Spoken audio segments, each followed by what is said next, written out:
আসসালামু আলাইকুম, welcome back to my রন্ধন কিচেন। আমি আজকে তোমাদের তৈরি করে দেখাবো শীতকালীন পিঠা দুধ চিতই। চলো তাহলে তৈরি করে ফেলি দুধ চিতই। আমরা এখানে খেজুরের গুড় আর নারকেল কুড়িয়ে নিই। এখন আমি একটি পাত্রে নিয়ে নিব 2 কেজি পরিমাণ দুধ।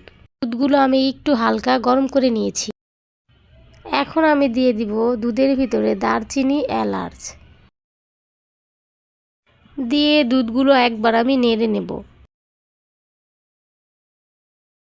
এরপরে দুধগুলো যখন বলক উঠে যাবে তখন আমি দিয়ে দিব কুড়ানো নারকেলগুলো। এরপরে দুধগুলো একটু নাড়া দিয়ে দিয়ে দিব আমি খেজুরের গুড়। আপনারা যদি চান চিনিও দিয়ে পিঠাটা তৈরি করতে পারেন, কিন্তু খেজুরের গুড়টা পিঠাটা আলাদা স্বাদ নিয়ে আসে। এই জন্য আমরা চেষ্টা করব খেজুরের গুড়টা ব্যবহার করার জন্য।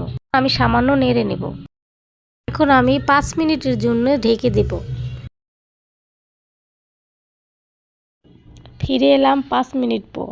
দুধগুলো যখন বলক চলে আসবে তখন আমরা একটা একটা করে পিঠা দিয়ে দিব।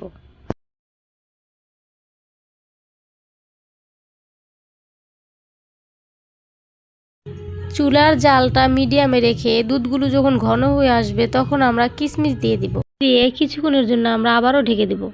আসলাম কিছুক্ষণ পরে। তারপর আমি একটু নেড়ে নেব। পিঠাগুলো আমাদের হয়ে গেছে। এখন আমি নামিয়ে 4 ঘন্টার জন্য রেস্টে রেখে দেব। কিছুক্ষণ রেখে দেওয়ার কারণ হচ্ছে দুধগুলো পিঠার মধ্যে একেবারে ঢুকে যাবে। পরে যদি আমরা পিঠাটা খাই তাহলে অনেক বেশি ভালো লাগবে। খেলাম 4 ঘন্টা পর। পিঠাগুলো আমাদের ডবল হয়ে গেছে ফুলে। কতটা লোভনীয় লাগতেছে পিঠাগুলো। আমি একটি পিঠা কেটে দেখাচ্ছি যে কতটা পিঠা নরম হয়েছে, কতটা ফুলেছে। এতটুকুই। আল্লাহ হাফেজ।